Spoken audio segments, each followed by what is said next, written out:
Nations league champion Spain এবং Copa America champion আর্জেন্টিনার মধ্যকার 26শে মার্চ 2026 কাতারে ফিনালিসিমার ফাইনাল ম্যাচটি হওয়ার কথা ছিল, কিন্তু যুদ্ধ পরিস্থিতির কারণে সে ম্যাচটি বাতিল হয়। 2026 বিশ্বকাপে কাকতালীয়ভাবে দুদল যখন ফাইনাল মহরণে উপস্থিত, তখন ফিনালিসিমা দেখার আর বাকি রইল কি।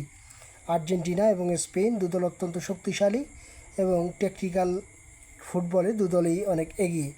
তবে স্পেন এই বিশ্বকাপে তাদের যে যাত্রা সেটা খুব নিখুঁত এবং পরিকল্পনার মধ্যে ছিল। স্পেন 6টি ম্যাচে ক্লিনশিট রেখেছিল, অন্যদিকে আর্জেন্টিনা মাত্র 2টি ম্যাচ ক্লিনশিট রাখতে পেরেছে। আর্জেন্টিনা তাদের পারফরমেন্সকে অনেক চড়াই উতরাই পেরিয়েই ফাইনাল পর্যন্ত নিয়ে এসেছে। রাউন্ড অফ 16-এ কেপ ভার্দে এবং কোয়ার্টার ফাইনালে মিশরের মতো দল আর্জেন্টিনাকে ভুগিয়েছে, কিন্তু তারা সেমিফাইনালে হট ফেভারিট ইংল্যান্ডকে উড়িয়ে দিয়েছে 2-1 ব্যবধানে। এবং স্পেন যখন ফ্রান্সকে 2-0 ব্যবধানে সেমিফাইনালে পরাজিত করে ফাইনালে এসেছে, তখন স্পেনকে এই ম্যাচের ফেভারিট বলেই ধরা যাচ্ছে।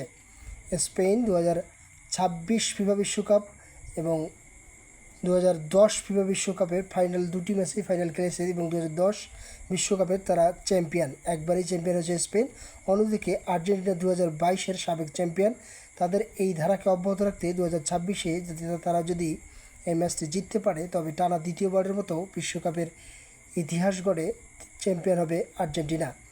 তুলনামূলকভাবে এগিয়ে থাকা স্পেন তাদের রক্ষণভাগ এবং তাদের মিডফিল্ড অত্যন্ত শক্তিশালী এবং তাদের গোল কনসিভ করার হার খুবই কম। অন্যদিকে আর্জেন্টিনা গোল করা এবং গোল খাওয়ায় দুটোতেই এগিয়ে আসে।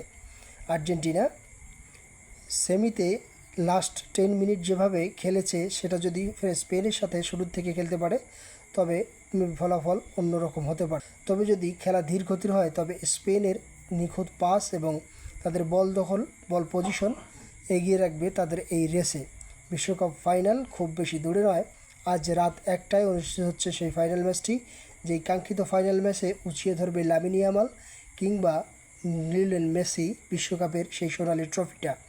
আরও একবার এই বিশ্বকাপ মহরণ দেখার প্রস্তুত আর্জেন্টিনার সমর্থক এবং স্পেনের সমর্থকরা। যদিও 2026 সালে এই ফিনালিসিমা ম্যাচটি হয়নি, তবে 2026 বিশ্বকাপের ফাইনালে কাকতালীয়ভাবে দুই দলের এই উপস্থিতি জানান দিচ্ছে দুই মহাদেশের শীর্ষ দল কীভাবে বিশ্বকাপের ফাইনালে এসেছে, তারা কতটা যোগ্যতা রাখে এই বিশ্বকাপের ফাইনাল ট্রফি জিততে।